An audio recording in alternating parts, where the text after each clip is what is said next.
और शरद पूर्णिमा की हमारे सभी व्यूअर्स, तमाम दर्शकों को ईटी नाव स्वदेश की पूरी टीम की तरफ से ढेरों शुभकामनाएं।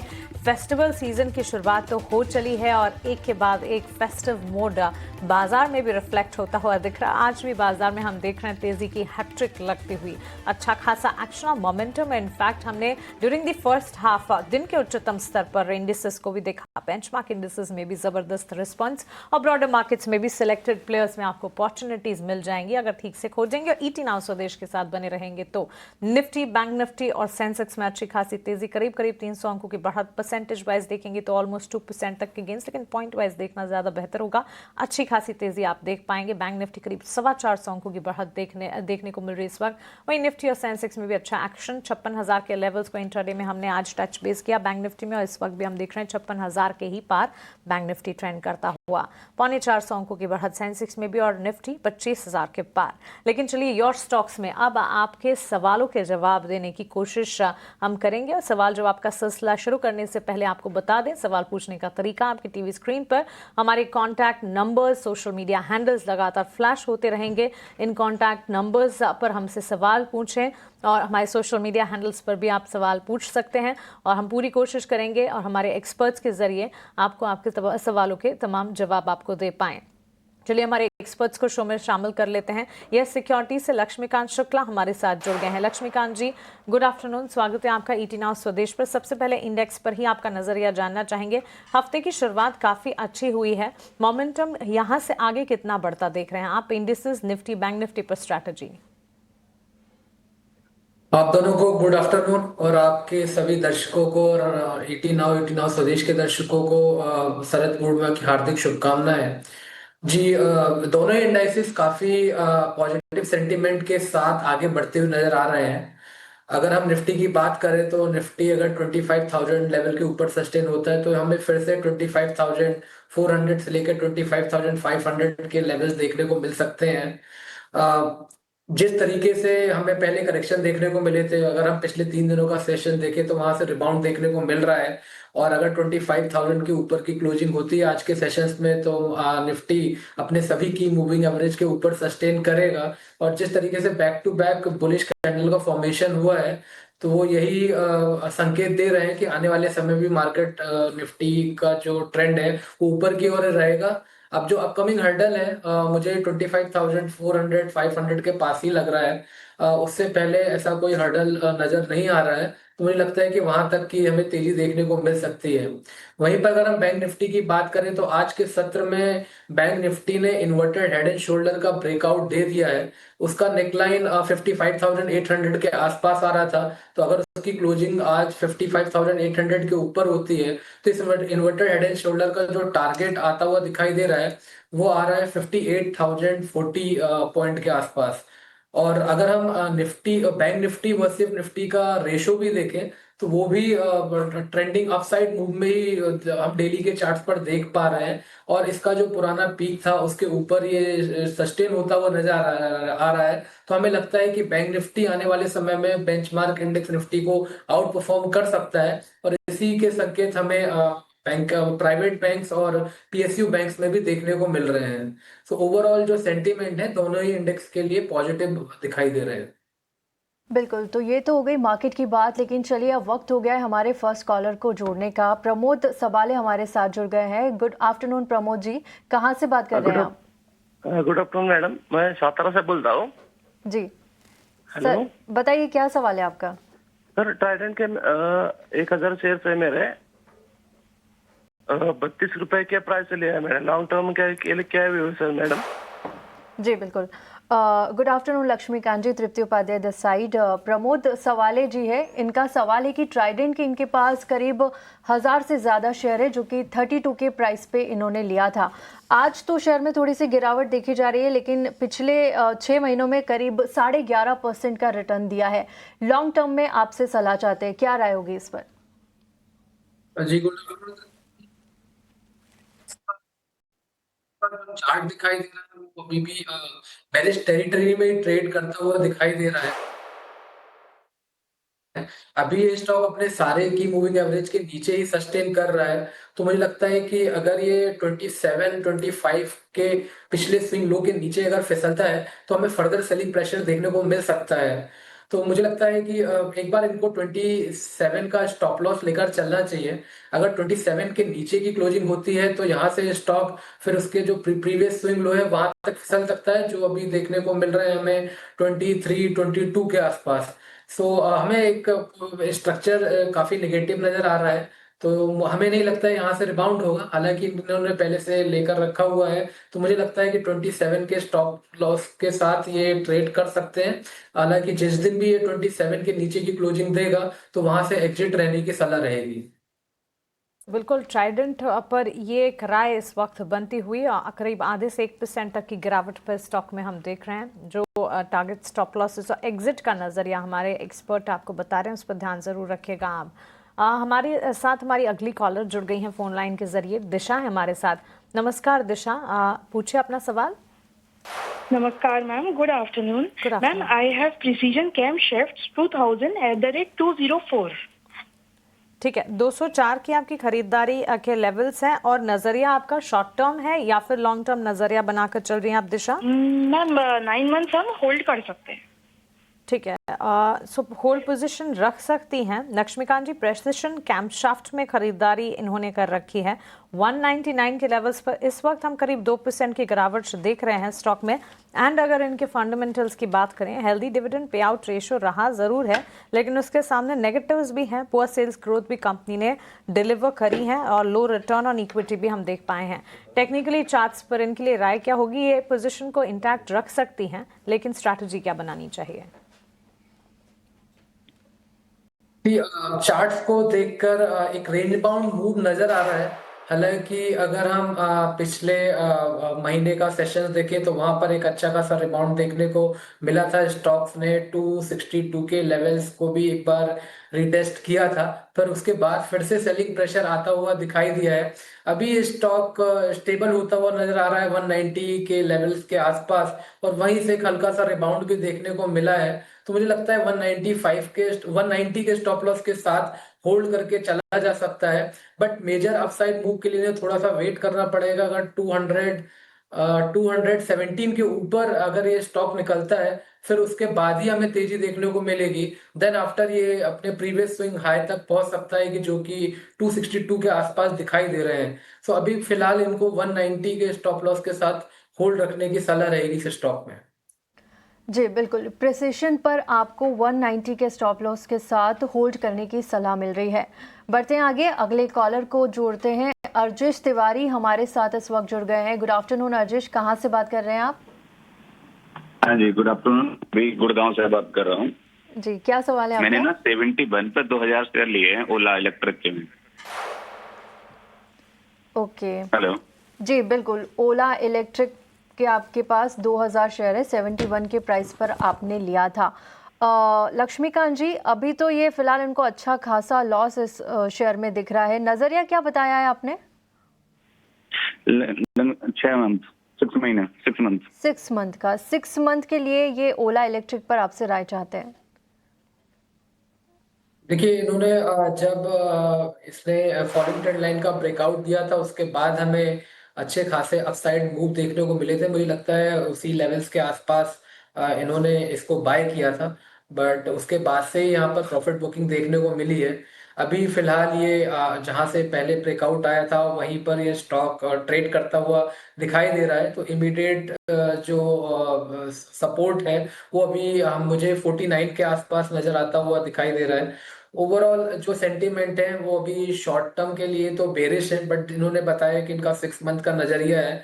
तो मुझे लगता है कि जब तक ये स्टॉक 45 के ऊपर ट्रेड करेगा, तब तक हम एक अपसाइड मूव का एक्सपेक्टेशन रख सकते हैं। और जो बाइंग मोमेंटम का जो ट्रिगर लेवल है वो मुझे 60 के आसपास आता हुआ दिखाई दे रहा है। तो अगर ये 60 के ऊपर सस्टेन करेगा, देन आफ्टर फिर हमें 72 से 75 तक का रेंज आने वाले समय में देखने को मिल सकता है। बट अभी के लिए इनको 45 के स्टॉप लॉस के साथ होल्ड रखने की सलाह रहेगी।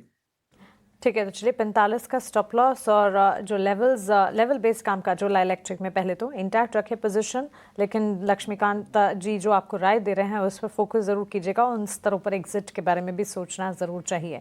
फिलहाल स्टॉप लॉस के साथ पोजीशन को इंटैक्ट रखें। लेकिन इस बीच लगातार वोडाफोन आइडिया पर ब्रेकिंग जो भी अपडेट्स आ रहे हैं हम आप तक पहुंचा रहे हैं। आपको बता दें स्टॉक में लगातार गिरावट जारी है। एजीआर केस के मामले में सुप्रीम कोर्ट में सुनवाई हो रही है और सुप्रीम कोर्ट में आज ये सुनवाई है और इस पर ताज़ा अपडेट आई कि एजीआर बकाया मामले में अगली सुनवाई जो है वो 13 अक्टूबर को होने जा रही है। आपको बता दें बकाया एजीआर मामले में ये बेहद अहम सुनवाई है और डिपार्टमेंट ऑफ टेलीकम्युनिकेशन ने करीब 5,606 करोड़ डिमांड को चुनौती की है और इसी की कड़ी में आज वोडाफोन आइडिया के स्टॉक प्राइस में हम देख रहे हैं डाउन ट्रेंड। ताज़ा अपडेट इस वक्त की एजीआर बकाया मामला जो इसकी अगली सुनवाई 13 अक्टूबर को होने जा रही है। FY 2016 से लेकर 27 की अतिरिक्त एजीआर डिमांड से जुड़ा ये पूरा मामला है और कंपनी ने एजीआर बकाया की दोबारा समीक्षा की मांग भी की है। लेकिन CJI BR गवाही की अगर अध्यक्षता वाली बेंच की अगर बात करें, सुनवाई उन्हीं की बेंच में हो रही है और इस पर अगली जो बैठक अगली सुनवाई जो है ये डेट 13 अक्टूबर की निकली है। पहले भी एजीआर बकाया डिमांड खारिज हो चुकी है और अब यहाँ पर एक और अपडेट आता हुआ आज की सुनवाई और सुनवाई के ठीक बाद ताज़ा नेक्स्ट एडिट अपडेट जो है अगली सुनवाई 13 अक्टूबर को होने वाली। एजीआर केस में सुप्रीम कोर्ट की अहम सुनवाई, इस पर आज सुबह सुबह हमारे सहयोगी समीर दीक्षित जुड़े थे, उन्होंने हमें ताज़ा अपडेट दी थी। समीर हमारे साथ वापस से जुड़ गए हैं। समीर, नई तारीख मिली है 13 अक्टूबर की, ज़्यादा जानकारी इस वक्त क्या है हमारे पास?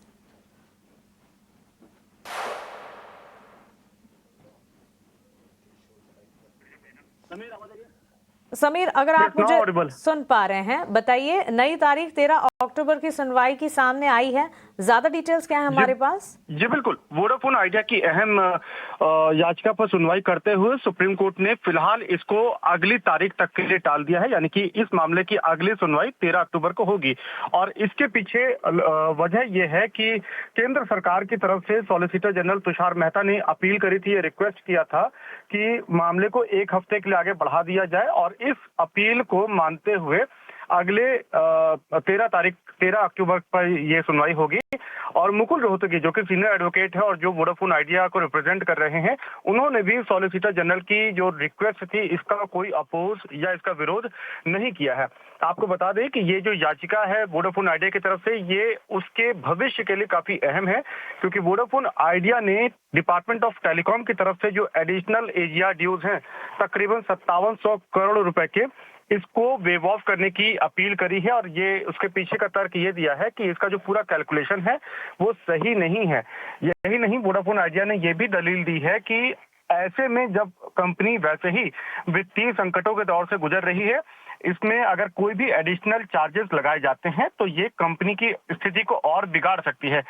केंद्र ने भी अपनी तरफ से पक्ष रखते हुए कहा कि वो एक इंपॉर्टेंट स्टेक होल्डर है, 50% इक्विटी है इस कंपनी में। वो भी कोशिश ये कर रही है केंद्र सरकार की एक रेजोल्यूशन प्लान निकाला जाए ताकि वोडाफोन आइडिया की स्थिति को बेहतर बनाया जा सके, उसको बचाया जा सके। जी बिल्कुल समीर, बहुत शुक्रिया ये सारी की सारी अपडेट्स हमें बताने के लिए। सुबह भी आप हमारे साथ जुड़े थे और सारी ताज़ा जानकारी हमें बता रहे थे। इस वक्त भी जो ताज़ा डिटेल्स मिल रही हैं सारी हमारे सामने आप रख रहे हैं। बिल्कुल यहाँ से आगे कोई अपडेट्स अगर आपको मिले तो वो भी हम तक पहुँचाइएगा ज़रूर। Thank you so much. लेकिन चलिए ऑन दिस नोट एक छोटे से ब्रेक के लिए हम रुक रहे हैं। ब्रेक के उस पार सवाल जवाब का सिलसिला हम जारी रखेंगे, आप बने रहें।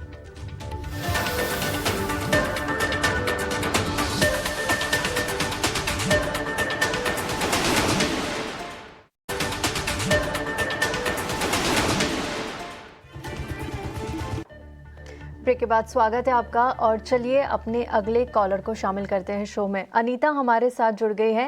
गुड आफ्टरनून अनीता, आप कहाँ से बात कर रही है? Hello, good afternoon. आपकी आवाज बहुत कम आ रही है मैम। हेलो जी अनीता, आप कहाँ से बात कर रही है? मेरी आवाज आ रही है? बिल्कुल बिल्कुल आपकी आवाज आ रही है। आपकी बहुत कम आ रही है आवाज। क्या सवाल है आपका अनीता? आई होप आपको आवाज आ रही है। मैं ना अनीता बोल रही हूँ नोएडा से। मेरे ना 2 स्टॉक्स के बारे में मुझे पूछना था जी। एक तो है सिरमा SGS। ओके, तो वो मैंने अभी थोड़े दिन पहले ही लिया था। 20 शेयर है at the rate of 838। Okay. लेकिन उसमें अभी ट्रम्प का वो आ गया था कि उसमें भी कुछ टैरिफ वगैरह का लगने वाला है, तो मैं सोच रही थी अभी इसको क्या करूं, निकल जाऊं कि इसको एवरेज करूं, क्या करूं। और ओके दूसरा था मेरा प्रोटीन ई गो पे था, जी। वो मेरे थोड़े पहले की बाइंग है और बहुत हाई पे लिया हुआ है 1835, उसमें भी 20 शेयर ही लिए हैं मैंने, लेकिन अभी तो वो बहुत गिर गया था, मतलब अभी तो बहुत लॉस है उसमें। तो अब वो बढ़ कुछ हो ही नहीं रहा, उसमें ऊपर जा ही नहीं रहा है, ओके तो वो ओके लॉस बुक करना पड़ेगा, क्या करें, ये बिल्कुल थोड़ा पूछना है मुझे। बिल्कुल लक्ष्मीकांत जी, इनके पास दो शेयर्स है, एक एक करके बात करते हैं। सबसे पहले सिरमा एसजीएस की बात करें तो 20 शेयर है, 838 के प्राइस पे इन्होंने खरीदा था। आगे के लिए पूछना चाहती है कि क्या इसे एवरेज करे या निकल जाए, अभी इस पर राय दीजिए। देखिए, सिरमा एसजीएस का ट्रेंड तो काफी स्ट्रांग है।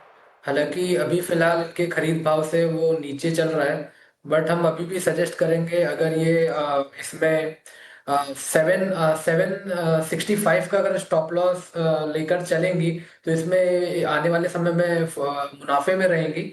मुझे अपसाइड का ब्रेकआउट नजर आ रहा है 870 के ऊपर।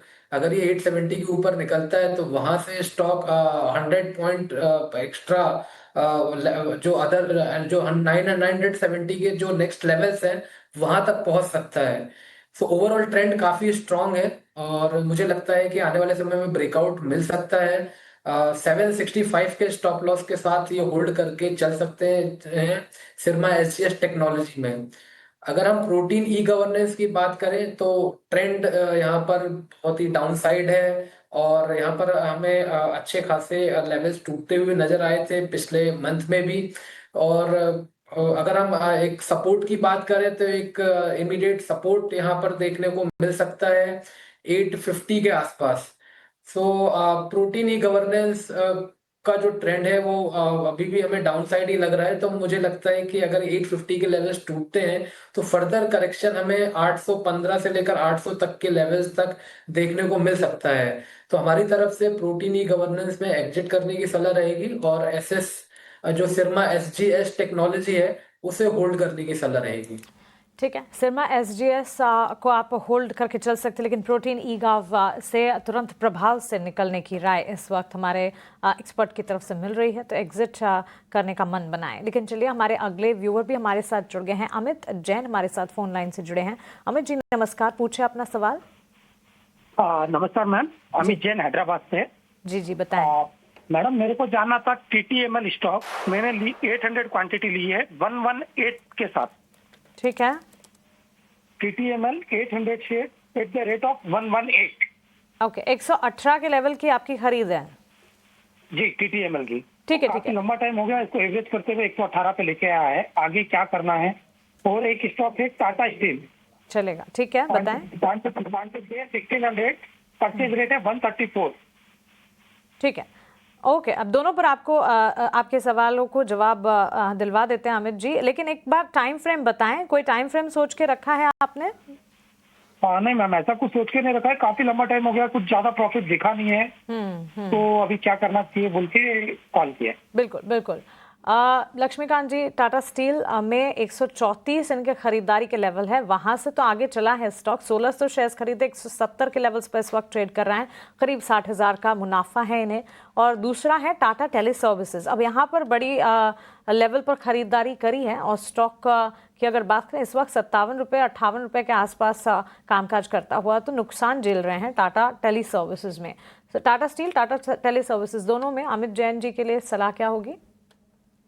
सबसे पहले टीटीएमएल की बात कर लेते हैं। जी मानसी जी, आपने सही बोला है कि ये काफी लंबे समय से डाउनवर्ड ट्रेंड में ही चल रहा था और अभी भी यहाँ पर ऐसा कोई स्कोप नजर नहीं आ रहा है कि हमें कोई बाउंस बैक देखने को भी मिलेगा। इन्होंने जहां पर बाय किया है वो लेवल काफी दूर है अभी फिलहाल, और जो अपकमिंग सपोर्ट है वो यहाँ पर 50 का आता हुआ दिखाई दे रहा है। 50 के नीचे फिसलता है तो हमें फर्दर सेलिंग प्रेशर इस स्टॉक में दिख सकता है और उस दौरान ये स्टॉक अपने पिछले स्विंग लो जो कि अभी फिलहाल 34-30 तक देखने को मिल रहे हैं, वहां तक ये स्टॉक फिसल सकता है। सो टीटीएमएल में तो इन्हें एग्जिट रहने की सलाह रहेगी। बट अगर टाटा स्टील की बात की जाए तो उसका ट्रेंड काफी अपसाइड की ओर दिखाई दे रहा है। और अभी पिछले सेशंस में हमें ब्रेकआउट भी देखने को मिले थे। मेटल सेक्टर ने आउट परफॉर्म भी किया था बेंचमार्क इंडेक्स को। तो हमें लगता है कि टाटा स्टील में इन्हें बने रहना चाहिए। एक ट्रेलिंग स्टॉप लॉस में सजेस्ट करूंगा टुवर्ड द लेवल्स ऑफ 158 का। जब तक ये स्टॉक इसके ऊपर रहता है तब तक हमें यहाँ से 185 तक के लेवल्स देखने को मिल सकते हैं टाटा स्टील में। होल्ड पोजीशन इंटैक्ट रखिएगा अमित जी। टाटा स्टील में यहाँ से फर्दर अपसाइड भी एंटिसिपेटेड है और आपको वैसे भी मुनाफा हो रहा है, यहाँ से और ज़्यादा तेज़ी के आसार हैं। हाई से वक्त वक्त पर रिविजिट भी करते रहिएगा, हमसे जुड़कर हमसे राय भी, हमारे एक्सपर्ट से राय लेने की कोशिश भी करिएगा। और टाटा टेली सर्विसेज में आज तेज़ी ज़रूर है लेकिन आपको नुकसान है और यहाँ से फर्दर हो सकता है कि आपके लेवल्स, क्योंकि ऊंचे लेवल्स पर खरीदारी की है आपने, तो उन लेवल्स पर शायद इतनी जल्दी ना पहुंच पाए, तो एक बार एग्जिट करने का मन बनाकर आप चल सकते हैं। ये राय आपके लिए। लक्ष्मीकांत जी, बहुत शुक्रिया आपका हमारे साथ जुड़ने के लिए, सवालों के जवाब देने के लिए, मार्केट पर अपनी राय रखने के लिए। Thank you so much. Have a nice day to you. चलिए यहाँ पर एक छोटे से ब्रेक के लिए हम रुक रहे हैं। ब्रेक के उस पार सवाल जवाब का सिलसिला जारी रखेंगे, एक और एक्सपर्ट हमारे साथ जुड़ेंगे।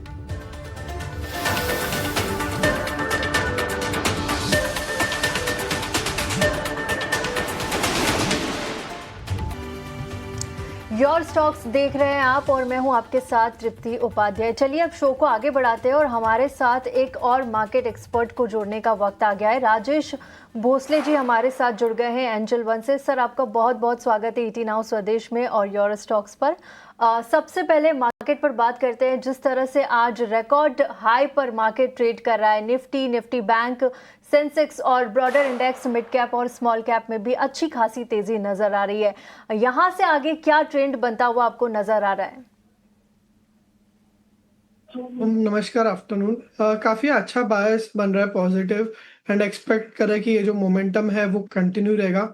ओवरऑल अगर आप निफ्टी को देखें तो निफ्टी कहीं ना कहीं 25,000 के आसपास कंसोलिडेट कर रहा है, एंड जो अपने सितंबर स्विंग हाई है उससे अभी भी दूर है। But as compare to that अगर आप बैंक निफ्टी या फिर फाइनेंशियल निफ्टी को देखें तो उसने अपने सितंबर स्विंग हाइस को क्रॉस किया। एंड जिस तरीके के पैटर्न्स बन रहे हैं, inverse head and shoulder pattern दिखाई दे रहा है, तो एक्सपेक्टेड कि ये जो मोमेंटम है वो निफ्टी में भी ट्रांसलेट हो सकता है। तो बायस पॉजिटिव रखने की सलाह होगी। एक्सपेक्ट करें कि 25,100 आने वाले सेशंस में देखने को मिल सकता है, एंड फर्दर उसके बाद 25,400 हमें दिवाली तक देखने को मिल सकता है। तो बायो डिप की रणनीति रखनी चाहिए। 25,100 एंड फिर 25,400 के लेवल्स हम एक्सपेक्ट कर रहे हैं इन द नियर टर्म।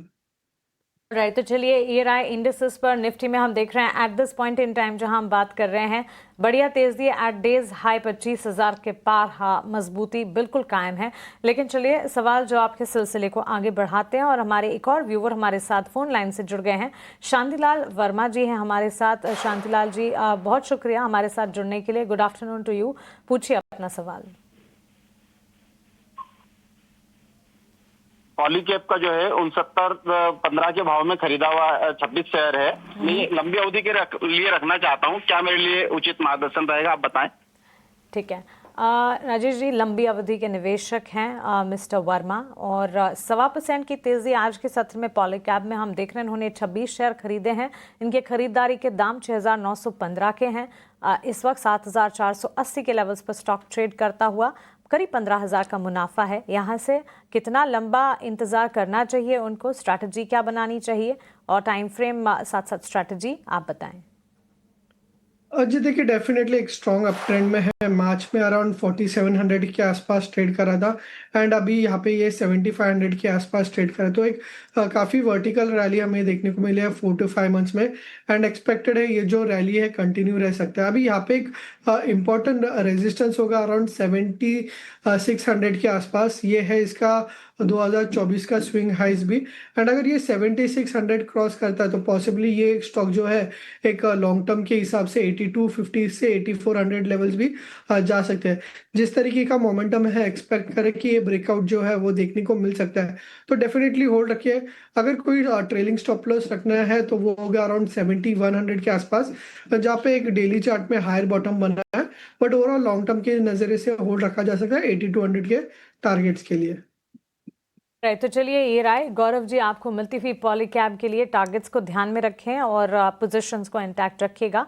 तेजी है, यहाँ से आगे भी बढ़त जारी रह सकती है। लेकिन चलिए यहाँ पर एक छोटे से ब्रेक के लिए हम रुक रहे हैं। ब्रेक के उस पार सवाल जवाब का सिलसिला हम जारी रखेंगे।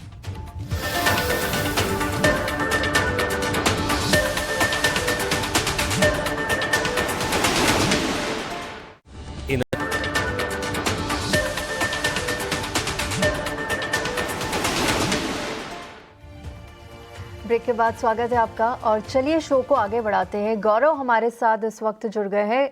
गुड आफ्टरनून गौरव, कहाँ से बात कर रहे हैं आप और क्या सवाल है आपका? मैम नमस्ते मैम, मैं दिल्ली से बात कर रहा हूँ। मेरा ये सवाल है कि मैंने रोलेक्स रिंग के शेयर खरीदे हुए हैं 1384 के भाव पर 213 शेयर खरीदे हैं जी, और तो क्या मैम नजरिया? इसमें मुझे क्या नजरिया अपनाना चाहिए? लॉन्ग टर्म के लिए रखना चाहिए ये, क्योंकि 50% तक गिर गया है ये share. Okay okay Rajesh ji, इनके पास रोलेक्स रिंग्स के शेयर्स है, 213 की क्वांटिटी है और 1384 की खरीद है। 50% तक इस शेयर में गिरावट आई है, लेकिन आज के सेशन में देखें तो करीब 6% की तेजी नजर आ रही है। लॉन्ग टर्म के लिए क्या व्यू होगा? इसे एवरेजिंग करें या फिर निकल जाए शेयर से? ट्रैक्शन दिखाई दे रहा है, ऑलमोस्ट 5% का गेन दिखाई दे रहा है एंड अराउंड सिमिलर मूव जो है अप्रैल में हमें देखने को मिला था, जहाँ पे स्टॉक अराउंड 1350 से अराउंड 1600 तक एक स्ट्रॉन्ग बाउंस आया था। तो उन्हीं लेवल से एक रिकवरी दिखाई दे रही है। तो फिलहाल के लिए होल्ड रखने की सलाह होगी। नीचे में 1280 का स्टॉप लॉस रखना चाहिए एंड एक्सपेक्ट कीजिए ये जो बाउंस है 1550 से 1600 लेवल्स तक देखने को मिल सकता है। तो यहाँ पे फिलहाल होल्ड कीजिए, बट 1500 और 1550 के जोन के आसपास एग्जिट कीजिए। ओवरऑल एक अंडर परफॉर्मिंग काउंटर है, ब्रॉडर मार्केट के साथ बाउंस करा है, हाई लेवल्स पे एग्जिट करना ही बेटर रहेगा। सो हायर लेवल्स पे एग्जिट की राय इस वक्त मिलती हुई 6% की तेजी है और सेल ऑन राइज की स्ट्रैटेजी इस वक्त रोलेक्स रिंग्स पर आपको मिलती हुई। लेकिन चलिए वोडाफोन आइडिया की खबर पर एक बार फिर से रुक करते हैं। स्टॉक में करीब 4-4.5% की गिरावट है। सुप्रीम कोर्ट में एजीआर बकाया मामले में सुनवाई जो है वो टल गई है। क्या है ये खबर, इसके मायने क्या है, एक बार समझ लेते हैं। समीर हमारे साथ वापस जुड़े हैं। समीर बताएं क्या डिटेल्स मिल रही है हमें? वोडाफोन आइडिया की अहम याचिका पर सुनवाई करते हुए सुप्रीम कोर्ट ने फिलहाल मामले को एक हफ्ते के लिए और टाल दिया है, यानी कि अगली सुनवाई अब अक्टूबर 13 को होगी। और इसकी रिक्वेस्ट दरअसल सॉलिसिटर जनरल तुषार मेहता की तरफ से की गई थी। जैसे ही मामले की सुनवाई शुरू हुई, तुषार मेहता ने ये अपील करी कोर्ट से, बेंच से, कि इस मामले में एक हफ्ते का समय और दिया जाए, जिसको मानते हुए सुप्रीम कोर्ट ने एक हफ्ते के लिए इस मामले को और टाल दिया है। और इस अपील पर, यानी कि तुषार मेहता ने जो रिक्वेस्ट किया था एक हफ्ते की और समय देने के लिए, इसको सीनियर एडवोकेट मुकुल रोहतगी ने कोई अपोज या इसका विरोध नहीं किया। और इस स्थिति को देखते हुए फिलहाल सुप्रीम कोर्ट ने अगली तारीख अक्टूबर 13 तय करी है, जब इस मामले की सुनवाई होगी। आपको बता दें कि ये याचिका वोडाफोन आइडिया की काफी अहम है उसके भविष्य को लेकर के, क्योंकि इस याचिका में वोडाफोन आइडिया ने जो उस पर एडिशनल एजीआर ड्यूज की मांग रखी गई है डिपार्टमेंट ऑफ टेलीकॉम की तरफ से, जो तकरीबन 5700 करोड़ रुपए की है, इसके रीअसेसमेंट की अपील वोडाफोन आइडिया की तरफ से दायर की गई है। वोडाफोन आइडिया ने इस बात का भी जिक्र किया है अपनी याचिका में कि जो पूरा कैलकुलेशन है इसको दोबारा देखा जाना चाहिए, रीअसेस किया जाना चाहिए और इसको वेव ऑफ किया जाना चाहिए। इस बात का भी जिक्र किया गया है कि वोडाफोन आइडिया पहले से ही वित्तीय संकट के दौर से गुजर रहा है। ऐसे में कोई भी अतिरिक्त शुल्क जो वसूला जाएगा डिपार्टमेंट ऑफ टेलीकॉम की तरफ से, वो उसकी स्थिति को और बिगाड़ सकता है। केंद्र सरकार ने भी अपनी तरफ से इस बात को रखा है कोर्ट में कि वो एक इंपॉर्टेंट स्टेक होल्डर है, इस कंपनी में 50% की इक्विटी है, लिहाजा वो लगातार इस बात पे कोशिश कर रहे हैं कि कोई एक अहम रेजोल्यूशन प्लान निकाला जाए ताकि कंपनी का जो भविष्य है उसको सुरक्षित रखा जाए और उसको सस्टेन किया जा सके। फिलहाल अगली तारीख सुनवाई की अक्टूबर 13 रहेगी। चलिए, तो बिल्कुल एजीआर केस में सुनवाई जो है वो टली है और इससे जुड़ी सारी डिटेल्स समीर हमें बताते हुए। समीर, शुक्रिया हमारे साथ जुड़ने के लिए और ये सारे अपडेट्स हमें बताने के लिए। वोडाफोन आइडिया, राजेश एक टेक आपसे जानना चाहेंगे। 4% की गिरावट है लगातार और इनफैक्ट अभी जैसे हमारे सहयोगी बता भी रहे थे कि ये केस काफ़ी इंपॉर्टेंट है, ये सुनवाई काफ़ी इंपॉर्टेंट है जो कि टली है। अब 8 रुपये 47 पैसे पर स्टॉक कामकाज करता हुआ, गिरावट जहाँ से फर्दर डाउनसाइड विजिबल नजर आती है आपको? देखिए, ओवरऑल अगर आप वोडाफोन आइडिया का चार्ट देखें तो एक अंडर परफॉर्मिंग रहा है और मोस्टली हम इसमें अवॉइड का ही व्यू देते हैं। रिसेंटली डेफिनेटली एक ट्रैक्शन देखने को मिला है एंड उसके बाद प्राइजेस ने जो है अपना 200 डीएमए के ऊपर भी ब्रेकआउट दिया। तो फिलहाल पॉजिटिव मोमेंटम में, आज फिलहाल नेगेटिव है। जिनके लॉन्ग से वो होल्ड रख सकते हैं, एक स्ट्रिक्ट स्टॉप लॉस रखना पड़ेगा अराउंड 7 रुपीज़ 80 पैसे का। And on the high side अगर आप देखें तो लास्ट वीक से 9 रुपये के आसपास का रेजिस्टेंस ले रहे हैं। तो 9 रुपये क्रॉस करता है तो इसमें एक फर्दर पॉजिटिव ट्रैक्शन देखने को मिल सकता है। बट जिनके पास ऑलरेडी है तो वो होल्ड रख सकते हैं। फ्रेश लॉन्ग्स का मैं अवॉइड कहना चाहूँगा। बिल्कुल, तो वोडाफोन आइडिया पर आपको राय है कि जिनके पास है वो होल्ड रखे, लेकिन अभी कोई नई खरीद की सलाह इस पर नहीं है। ठीक है, चलते हैं आगे और हमारे साथ हमारे अगले कॉलर सुमित शेट्टी जुड़ चुके हैं। गुड आफ्टरनून सुमित, कहाँ से बात कर रहे हैं आप और क्या सवाल है आपका? So I am calling from Udupi. Hello hello, जी बिल्कुल, आप सुन पा रहे उडुपी हैं? से बात कर रहा हूँ। जी, क्या सवाल है आपका? एनटीपीसी का 104 में 1000 शेयर्स लिया था, उसका अभी प्राइस गिर रहा है, क्या करने का है? ओके, आप ये लॉन्ग टर्म के लिए पूछ रहे हैं या शॉर्ट टर्म में एवरेजिंग करना चाहते हैं? Short term. Okay okay. Rajesh ji, इनके पास एनटीपीसी ग्रीन के 1000 शेयर्स है और 104 की खरीद है। शॉर्ट टर्म में ये व्यू चाहते हैं। फिलहाल अगर शेयर देखें तो 98 पर आज के सेशन में ट्रेड कर रहा है। क्या सलाह होगी इन्हें शॉर्ट टर्म के लिए? देखिए, शॉर्ट टर्म के हिसाब से तो स्टॉक एक अंडर परफॉर्मिंग रहा है एंड अगर आप लास्ट वीक से भी देखें तो 105 110 लेवल से एक शार्प करेक्शन देखने को मिला। तो शॉर्ट टर्म के हिसाब से डेफिनेटली अवॉइड करने की सलाह होगी, इनफैक्ट एग्जिट करने की सलाह होगी। बट अगर हाई टाइम अगर 6 महीने से 1 साल का नजरिया होगा तो थोड़ा सा वेट कर सकते हैं। इनफैक्ट 88-90 का जोन आता है तो वहाँ पे ऐड कर सकते हैं। शॉर्ट टर्म के नज़रिए से एग्जिट कीजिए, बट लॉन्ग टर्म के नज़रिए से होल्ड रख सकते हैं। अवधि का अगर नज़रिया बनाकर चल रहे हैं तो फिर आप पोजीशन को इंटैक्ट रख सकते हैं, लेकिन व्यूवर ने शॉर्ट टर्म आउटलुक भी पूछा है और शॉर्ट टर्म आउटलुक भी ही है, तो इसके चलते एग्जिट की राय। एनटीपीसी ग्रीन के साथ साथ अडानी ग्रीन पर भी नज़र होनी चाहिए। रिन्यूएबल एनर्जी स्पेस से जुड़े दोनों स्टॉक्स, अडानी ग्रीन ज़्यादा बेहतर चल पाता है एनटीपीसी ग्रीन के मुकाबले। इस वक्त अगर आप देखें एक गिरावट है, और गिरावट में खरीदारी की अपॉर्चुनिटी है या नहीं, इस पर भी हमारे एक्सपर्ट से हम बातचीत करेंगे। लेकिन एक और व्यूअर हमारे साथ जुड़ गए हैं, प्रकाश है, फोन लाइन से हमारे साथ जुड़े हैं। नमस्कार प्रकाश जी, बताएं क्या है आपका सवाल? मैडम जी नमस्कार। मैडम जी नीवा बुपा के हैं 500 शेयर 85 के रेट पे। कौन सा शेयर पूछा आपने Prakash ji? Niva Bupa. Okay, Niva Bupa. Okay okay, खरीदारी के स्तर क्या है आपके? मैडम 85 की। अच्छा, 85 रुपए के दाम पर खरीदारी की है। राजेश जी, नीवा बुपा के चार्ट्स को एक बार देखते हैं और करंट मार्केट प्राइस के हिसाब से अगर देखें इन्हीं के स्तरों के आसपास 80 रुपए के आसपास ये कामकाज करता हुआ। नीवा बुपा पर भी राय दीजिएगा। और हमारे पिछले व्यूअर की रिन्यूएबल एनर्जी स्पेस में सवाल एनटीपीसी ग्रीन पर था, अडानी ग्रीन पर भी एक टेक जरूर दीजिएगा। देखिए, नीवा बुपा का अगर आप चार्ट देखें तो काफ़ी वॉलेटाइल काउंटर है, काफ़ी वाइड स्विंग्स देखने को मिलता है। अभी फिलहाल अगर आप इसका चार्ट देखें तो कहीं ना कहीं एक स्ट्रॉन्ग सपोर्ट पे है। जून से ही देख रहे कि कहीं ना कहीं एक 80 के जोन से काफ़ी अच्छा बाउंस आता है टुवर्ड्स 92 लेवल्स के आसपास। तो अभी फिलहाल उस सपोर्ट जोन के आसपास ट्रेड कर रहा है। अभी फिलहाल कोई रिवर्सल के संकेत तो नहीं दिखाई दे रहे, अभी भी एक वीकनेस है, बट सपोर्ट पे तो होल्ड रख सकते हैं। 77 का स्टॉप लॉस रखिए एंड अगर रिसेंट के टाइम्स के जैसे एक बाउंस आता है तो पहले पॉसिबली 88 एंड उसके बाद 92 के टारगेट्स देखने को मिल सकता है। ब्रॉडर अप मूव जो है 92 के ऊपर देखने को मिलेगा, जिसके बाद स्टॉक जो है 100 लेवल्स भी देखने को मिल सकता है। तो फिलहाल 77 के स्टॉक से 77 के स्टॉप लॉस से होल्ड रखने की सलाह होगी। दूसरा जो काउंटर आपने पूछा है वो है अदानी ग्रीन का। देखिए, अदानी ग्रीन के चार्ट अगर आप देखेंगे तो मिड सितंबर में काफी शानदार रैली आई थी। इनफैक्ट सारे अदानी स्पेस काउंटर्स में काफी अच्छा ट्रैक्शन दिखाई दिया था कि काफी स्ट्रॉन्ग वॉल्यूम्स के साथ।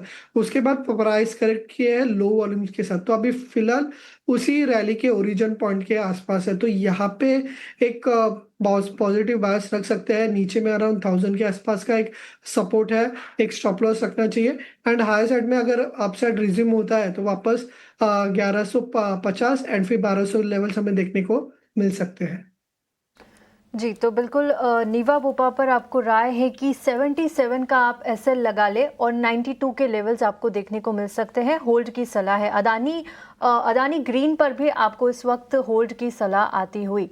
चलिए बढ़ते हैं आगे और गणेश निम्बालकर हमारे साथ जुड़ गए हैं। गुड आफ्टरनून गणेश जी, कहाँ से बात कर रहे हैं आप और क्या सवाल है आपका? हाँ नमस्कार मैडम, महाराष्ट्र के अकलूज से बात कर रहा हूँ मैं। जी, सवाल क्या है आपका और नजरिया कितना रखकर चल रहे हैं आप? अभी मैडम मैंने टाटा इन्वेस्टमेंट लिया था 290 2900 रुपए को 14 शेयर। टाटा इन्वेस्टमेंट के इनके पास 14 शेयर 2900 के प्राइस पे इन्होंने लिया था, प्रॉफिट में ये चल रहे हैं। आगे क्या राय होगी इस पर टाटा इन्वेस्टमेंट?